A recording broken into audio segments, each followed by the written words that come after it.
Physical science is responsible for the marvelous age of invention in which we're now living. But spiritual science is now setting out on a career whose possibilities that no one can foretell.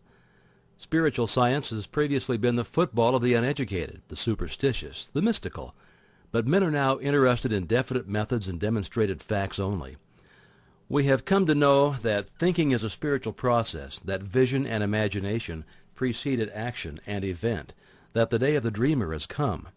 The following lines by Mr. Herbert Kaufman are interesting in this connection. Quote, "They are the architects of greatness. Their vision lies within their souls. They peer beyond the veils and mists of doubt and pierce the walls of unborn time. The belted wheel, the trail of steel, the churning screw are shuttles in the loom on which they weave their magic tapestries. Makers of empires, they have fought for bigger things than crowns, and higher seats than thrones. Your homes are set upon the land a dreamer found. The pictures on its walls are visions from a dreamer's soul. They are the choice few, the blazers of the way. Walls crumble and empires fall. The tidal wave sweeps from the sea and tears a fortress from its rocks.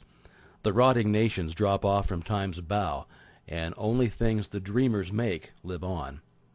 Part 13, which follows, tells why the dreams of the dreamer come true. It explains the law of causation by which dreamers, inventors, authors, financiers, and others bring about the realization of their desires. It explains the law by which the thing pictured upon our mind eventually becomes our own. And now Part 13. It has been the tendency, and as might be proved, a necessity for science to seek the explanation of everyday facts by a generalization of those others which are less frequent and form the exception.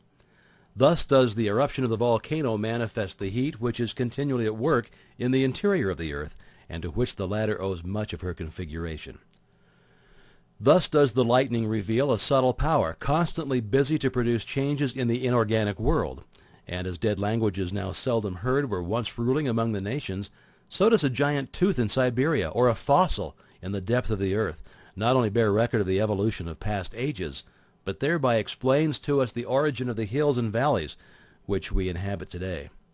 In this way, a generalization of facts which are rare, strange, or form the exception, has been the magnetic needle guiding to all the discoveries of inductive science. This method is founded upon reason and experience, and thereby destroyed superstition, precedent, and conventionality.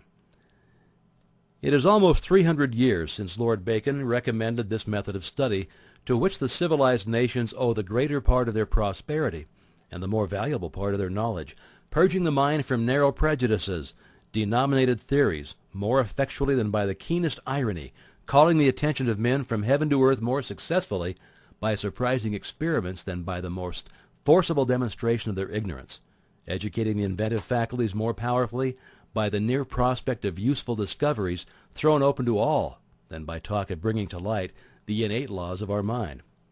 The method of Bacon has seized the spiritual and aim of the great philosophers of Greece and carried them into effect by the new means of observation which another age offered, thus gradually revealing a wondrous field of knowledge in the infinite space of astronomy, in the microscopic egg of embryology, and the dim age of geology disclosing an order of the pulse which the logic of Aristotle could never have unveiled, and analyzing into formerly unknown elements the material combinations which no dialectic of the scholastics could ever force apart. It has lengthened life, it has mitigated pain, it has extinguished diseases, it has increased the fertility of the soil, it has given new securities to the mariner, it has spanned great rivers with bridges of form unknown to our fathers, it has guided the thunderbolt from heaven to earth, it has lighted up night with the splendor of day, it has extended the range of human vision, it has multiplied the power of the human muscles, it has accelerated motion, it has annihilated distance, it has facilitated intercourse, correspondence, all friendly offices, all dispatch of business, it has enabled men to descend into the depths of the sea, to soar into the air, to penetrate securely into the noxious recesses of the earth. This then is the true nature and scope of induction, but the greater the success which men have achieved in the inductive science, the more does the whole tenor of their teachings and example impress us with the necessity of observing carefully, patiently, accurately, and with all the instruments and resources at our command, the individual facts before venturing upon a statement of general laws. To ascertain the bearing of the spark drawn from the electric machine under every variety of circumstance, that we may thus be emboldened with Franklin to address, in the form of a kite, the question to the cloud about the nature of lightning, to assure ourselves of the manner in which bodies fall with the exactness of a Galileo, that with Newton we may dare to ask the moon about the force that fastens it to the earth. In short, by the value we set upon truth, by our hope in a steady and universal progress, not to permit a tyrannical prejudice to neglect or mutilate unwelcome facts, but to rear the superstructure of science upon the broad and unchangeable basis of full attention paid to the most isolated as well as the most frequent phenomena. An ever-increasing material may be collected by observation, but the accumulated facts are of very different value for the explanation of nature, and as we esteem most highly those useful qualities of men which are of the rarest occurrence, so does natural philosophy sift the facts and attach a preeminent importance to that striking class which cannot be accounted for by the usual and daily observation of life. If then we find that certain persons seem to possess unusual power, what are we to conclude? Well, first we may say it's not so, which is simply an acknowledgment of our lack of information, because every honest investigator admits that there are many strange and previously unaccountable phenomena constantly taking place. Those, however, who become acquainted with the creative power of thought will no longer consider them unaccountable. Second, we may say that they are the result of supernatural interference, but a scientific understanding of natural laws will convince us that there is nothing supernatural. Every phenomenon is the result of an accurate, definite cause, and the cause is an immutable law or principle which operates with invariable precision, whether the law is put into operation consciously or unconsciously. Third, we may say that we're on forbidden ground, that there are some things which we just should not know. Well, this objection was used against every advance in human knowledge. Every individual who ever advanced a new idea, whether a Columbus, a Darwin, a Galileo, a Fulton, or an Emerson, was subjected to ridicule or persecution, so that this objection should receive no serious consideration. But on the contrary, we should carefully consider every fact which is brought to our attention. By doing this, we will more readily ascertain the law upon which it is based. It will be found that the creative power of thought will explain every possible condition or experience, whether physical, mental, or spiritual. Thought will bring about conditions in correspondence with the predominant mental attitude. Therefore, if we fear disaster, as fear is a powerful form of thought, disaster will be the certain result of our thinking. It is this form of thought which frequently sweeps away the result of many years of toil and effort. If we think of some form of material wealth, we may secure it. By concentrated thought, the required conditions will be brought about, and the proper effort put forth, which will result in bringing about the circumstances necessary to realize our desires. But we often find that when we secure the things we thought we wanted, they don't have the effect we expected. That is, the satisfaction is only temporary, or possibly is the reverse of exactly what we expected. What then is the proper method of procedure? What are we to think in order to secure what we really desire? What you and I desire, what we all desire, what everyone is seeking, is happiness and harmony. If we can truly be happy, we shall have everything the world can give. If we're happy ourselves, we can make others happy. But we cannot be happy unless we have health, strength, congenial friends, pleasant environment, sufficient supply, not only to take care of our necessities, but to provide for those comforts and luxuries to which we are entitled. The old orthodox way of thinking was to be a worm, to be satisfied with our portion, whatever it is. But the modern idea is to know that we are entitled to the best of everything, that the Father and I are one, and that the Father is the universal mind, the Creator, the original substance from which all things proceed. Now, admitting that His is all true in theory, and it has been taught for 2,000 years, and is the essence of every system of philosophy or religion, how are we to make it practical in our lives? How are we to get the actual tangible results here and now? In the first place, we must put our knowledge into practice. Nothing can be accomplished in any other way.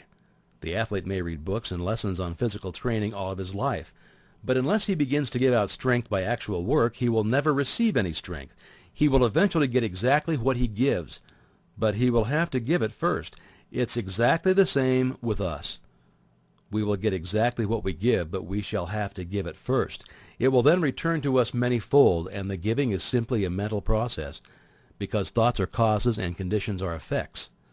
Therefore, in giving thoughts of courage, inspiration, health, or help of any kind, we're setting causes in motion which will bring about their effect.